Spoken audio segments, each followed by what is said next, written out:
Guys, in this video, I provide you the review of Xiaomi Robot Vacuum X20 Max. So, here you will see. These are the specifications of the product.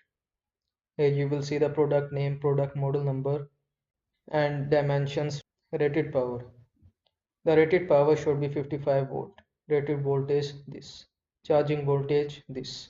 Battery capacity. The battery capacity should be 4800 mAh.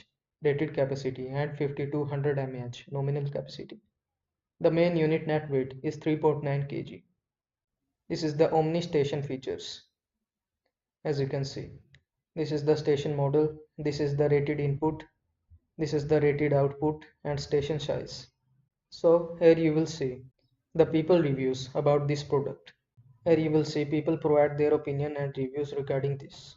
X20 Max has a extendable mop hand, meaning it can reach inner walls compared to X20 Pro. It also has hot drying mode instead of normal air dry. X20 Pro has a higher suction only.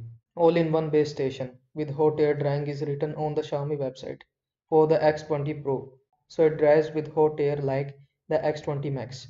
Max is 8000 PA and Pro is 7000 PA. Here you will see the difference on the suction power. So these are the people reviews about this product. I hope this video was helpful to you. Make sure to like this video and subscribe to my channel for more this type of content. Thanks for watching.